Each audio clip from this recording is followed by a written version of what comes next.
A ideia é ter um canal no YouTube em que todos os vídeos sejam ensaios sobre noções de fotografia, dilemas da existência e, enfim, relatos de experiências, trocas com vocês, mas também que fosse uma espécie de ode às experimentações fotográficas que eu realizo, que eu gosto de realizar.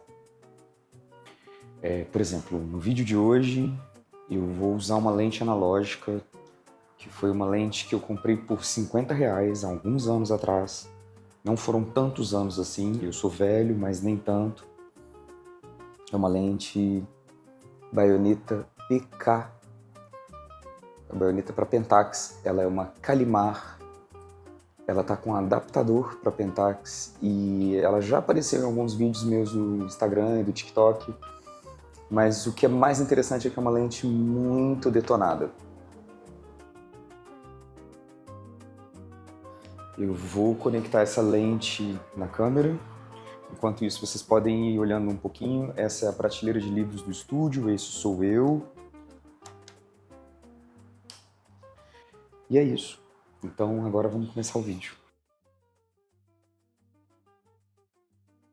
Todo amor vai acabar. Nenhum amor vai durar para sempre. De um jeito ou de outro, a gente precisa de alguma coisa que não seja só a lembrança. Eu tô aqui para contar umas histórias. A primeira delas é: o Masahisa Fukashi, um fotógrafo japonês, ficou bem conhecido recentemente por uma série que ele fez nos anos 70, fotografando a esposa dele, Yoko, todos os dias quando ela saía de casa para o trabalho. Ele pegava uma câmera com uma lente teleobjetiva, apontava pela janela, a Yoko via que estava sendo fotografada, posava para o marido e esse hábito, essa série, esse trabalho durou cerca de 3 anos. A gente sabe hoje, melancolicamente, que a série foi interrompida pelo divórcio de ambos, desgastados por problemas pessoais e também por esse hábito que foi se tornando cada vez mais estranho. Essa história me lembra também a do Antonino Paradio, um fotógrafo fictício que o Ítalo Calvino criou para o conto A Aventura de um Fotógrafo. Esse conto está num livro chamado Os Amores Difíceis. Não é spoiler.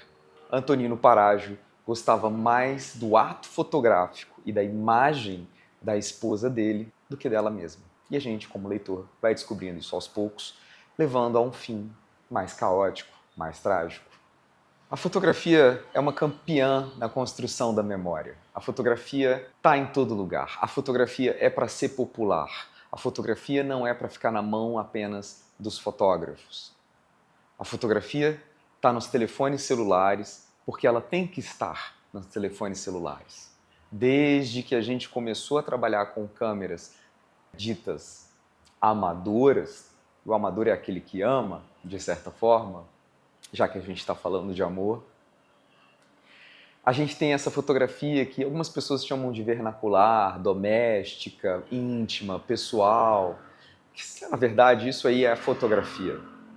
Claro que como fotógrafo profissional, dono de um estúdio, eu zelo muito por uma imagem muito bem feita, mas eu tenho um carinho enorme e imenso por todas aquelas pessoas que produzem fotos porque amam fotografar e não necessariamente porque precisam ganhar um dinheiro com isso. Claro que se você consegue juntar uma coisa com a outra, é melhor.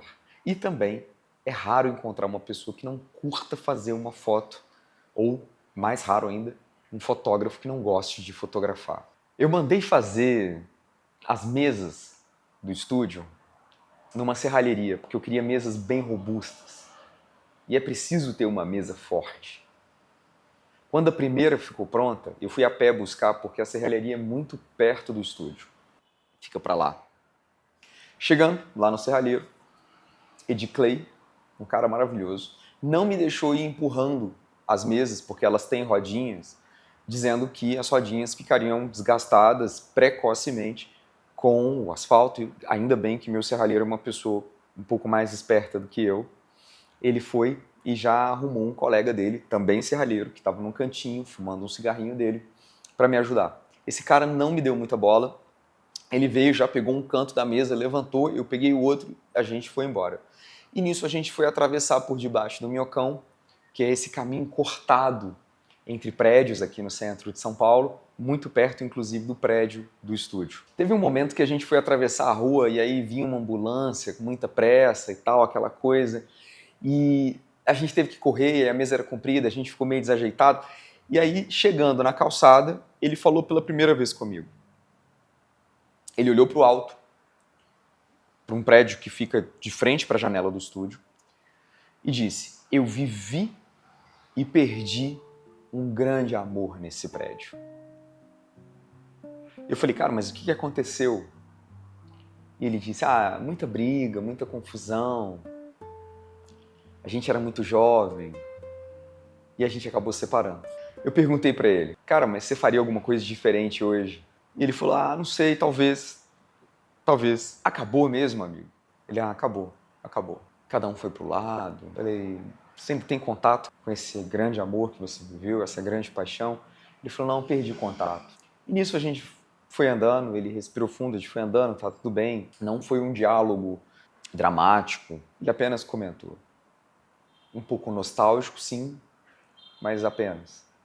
E aí, chegando no prédio do estúdio, a gente descobriu que a mesa não cabia no elevador, então a gente teve que subir 7 lances de escada com essa mesa. E aí ele nem pestanejou, cara. Ele nem piscou. Ele já foi em direção à escada, virou a mesa e a gente foi. E aí lá no 3º andar, aqui é o 8º, ele perguntou assim: cara, e esse seu escritório é de quê? Eu falei: é um estúdio de fotografia. Aí ele: poxa, eu aí falando da minha história, não sobrou nenhuma foto para contar. Eu não tenho nenhuma foto minha daquela época. Dei fim em tudo, acabei com tudo. Acabei com tudo, escapei com vida. Se você rasga todas as fotografias, você acaba encontrando algum outro objeto que vai ter essa aura da memória. A gente faz isso. A gente já se apegou muito a esses objetos de lembrança. Então, às vezes, você destrói as fotos, mas conserva uma moeda, um pedaço de papel. A gente nunca perde algo, a gente troca.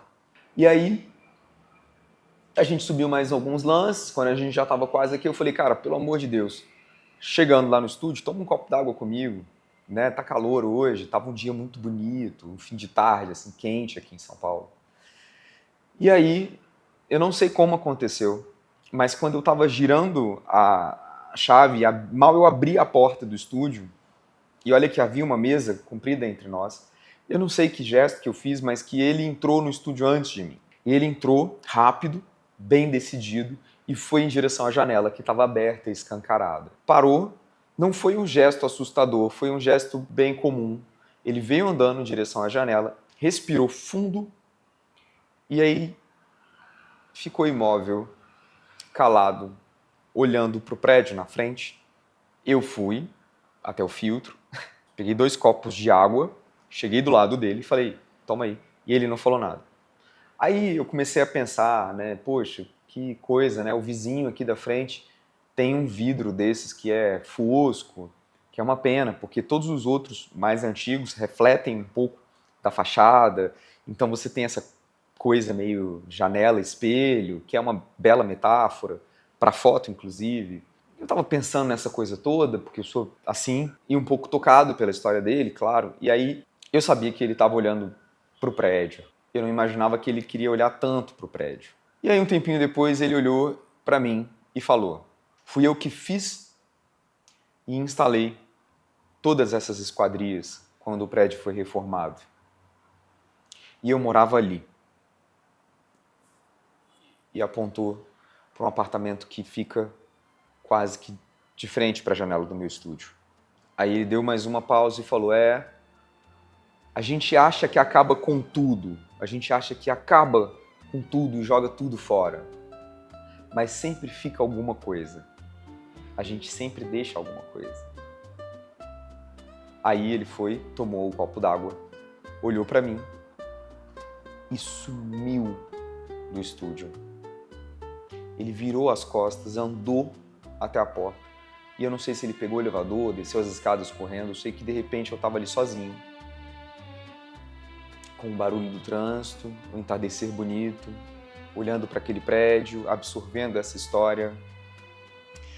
E principalmente olhando para as molduras que ele fez, pensando que elas nunca estiveram vazias, elas sempre estiveram com outras imagens e outras pessoas reencenando fotografias parecidas, talvez, com as fotografias que ele tirou. E a foto mesmo que eu queria fazer, eu já tinha perdido. Ele já tinha saído daqui e já tinha ido embora.